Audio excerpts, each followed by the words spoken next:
Hello hi नमस्ते, कैसे हैं आप सब। आई होप आप सब अच्छे होंगे और जहाँ होंगे वहाँ सब अच्छा हो रहा होगा। तो आज जिस चीज़ पर मैं आपसे बात करना चाहती हूँ वो है वो चीज़ है जो मैं कम्प्लीटली करना छोड़ चुकी हूँ, है ना। एक ऐसी हैबिट जो मैंने over the period of time develop करी, ये समझते हुए कि इसका कोई यूज़ नहीं है, इसमें मैं सिर्फ अपनी एनर्जी वेस्ट कर रही हूँ।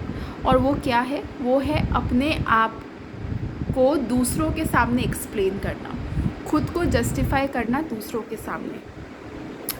इसको क्यों छोड़ दिया और क्या मतलब इसमें प्रॉब्लम है, क्यों हमें क्यों मुझे लगता है कि एक्सप्लेन नहीं करना चाहिए, इसको समझाने के लिए मैं एक आपसे स्टोरी शेयर करती हूँ। आई एम श्योर बहुत से लोगों ने ये इंस्पिरेशनल स्टोरी पढ़ी भी होगी, कहीं ना कहीं सुनी भी होगी।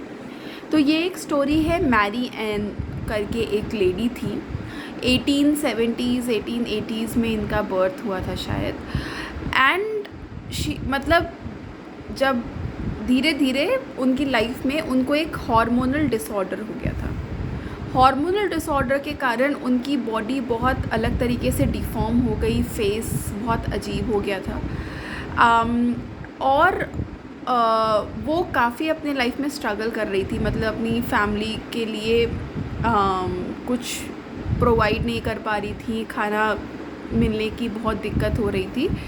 तो इन सब चीज़ों से बचाने के लिए खुद को और ख़ुद की फैमिली को उन्होंने अपनी इस बीमारी का यूज़ किया। फाइनली क्या यूज़ करा? एक कंपटीशन होता था मोस्ट अगली वुमेन करके, तो उन्होंने उसमें पार्टिसिपेट करा।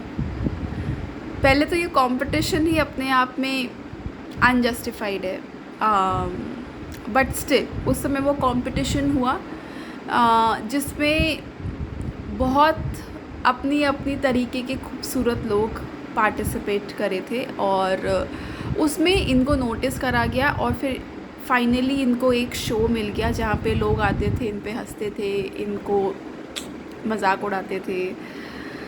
तो बेसिकली जब मैंने ये स्टोरी पढ़ी और ऐसी कई सारे स्टोरीज़ और पढ़ी और ख़ुद की लाइफ में भी देखा कि लोगों को तो ओपिनियन बनाना ही है, वो ये नहीं जानना चाहेंगे कि आपके साथ एक्चुअली क्या हो रहा है, क्या प्रॉब्लम है।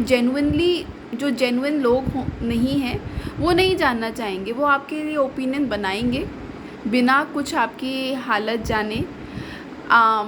फिर आप कितना भी उनको समझाने की कोशिश करिए, आप कितना भी उनको एक्सप्लेन करने की कोशिश करिए, वो उसी ओपिनियन पे स्टक रहेंगे, क्योंकि उनका मानसिकता वहीं तक ही जाता है, उनकी सोच वहीं तक ही जाती है। तो धीरे धीरे मैंने ये रियलाइज़ करा कि इज़ इट रियली वर्थ ऐसे लोगों पे अपनी एनर्जी इन्वेस्ट करना। आपको जो ओपिनियन बनाना है मेरे बारे में बनाइए, आपको जो मेरे बारे में सोचना है सोचिए, good for you. I have decided कि मैं आपको कोई एक्सप्लेनेशन नहीं देने वाली। आई हैव डिसाइडेड कि मैं उसको क्वेश्चन नहीं करने वाली जो आप मेरे बारे में सोचते हैं। आई हैव डिसाइडेड कि मैं अपनी एनर्जी आपके ऊपर नहीं इन्वेस्ट करने वाली, आपकी सोच को चेंज करने में। आप खुश हैं अपनी सोच के साथ, खुश रहिए।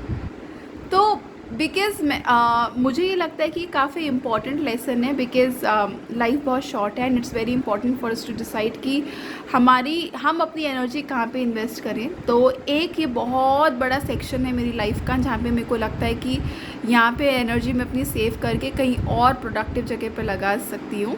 तो मुझे लगा कि ये चीज़ मुझे आपसे भी शेयर करनी चाहिए कि don't bother about anybody's opinion. Don't think कि लोग आपके बारे में क्या सोचेंगे, क्योंकि लोगों को जो सोचना होगा वो तो सोचेंगे, चाहे कोई भी हालात हो, चाहे कुछ भी हो, वो सोचेंगे।